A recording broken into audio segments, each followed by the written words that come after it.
tehtävä, joka suuremmassa tai pienemmässä määrin lankeaa jokaisen elinkykyisen kansan osalle oikeuttaen sen olemassaoloa.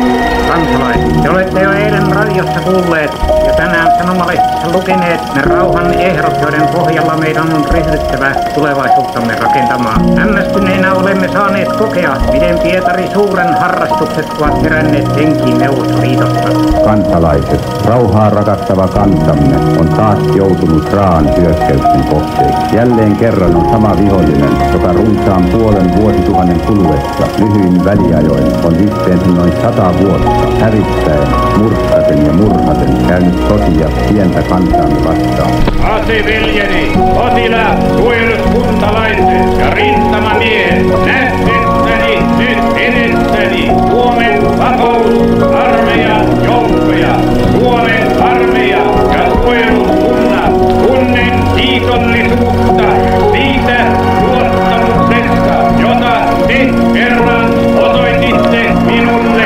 It gives me great pleasure to address the millions of Greek, the young people of the world, as they prepare for the 50th Olympic Games, which are once again to be celebrated in a spirit worthy of the ideals of Baron de Coubertin. Kansalaiset, viimeaikaiset tapahtumat, kuten Trumpiin kohdistunut salamurhayritys, korostavat, kuinka tärkeää on etsiä yhteistä ymmärrystä ja välttää jakautumista yhteiskunnassamme. Meidän tulee etsiä yhteistä pohjaa ja välttää väkivaltaa kaikissa muodoissaan. I appreciate very much this opportunity to meet with President Reagan here in Washington today. It confirms a long-standing tradition of good relations and personal contacts, both warm and friendly, between our two countries. I feel both humility and gratitude at receiving this year's Nobel Peace Prize. It is the greatest recognition anybody working in this field can be given. So it's part of the freedom of expression. Media is in our countries very important and broad media, but it's also a question that we know all the facts, information, that we have a transparent governance. We can know that what really has happened.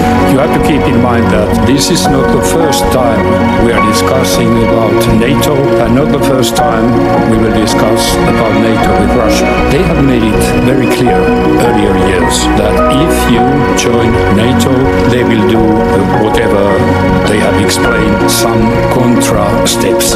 We needed common institutions and rules. The mission of the United Nations was actually quite simple: to end war and promote peace, to promote justice and a better life for the entire world.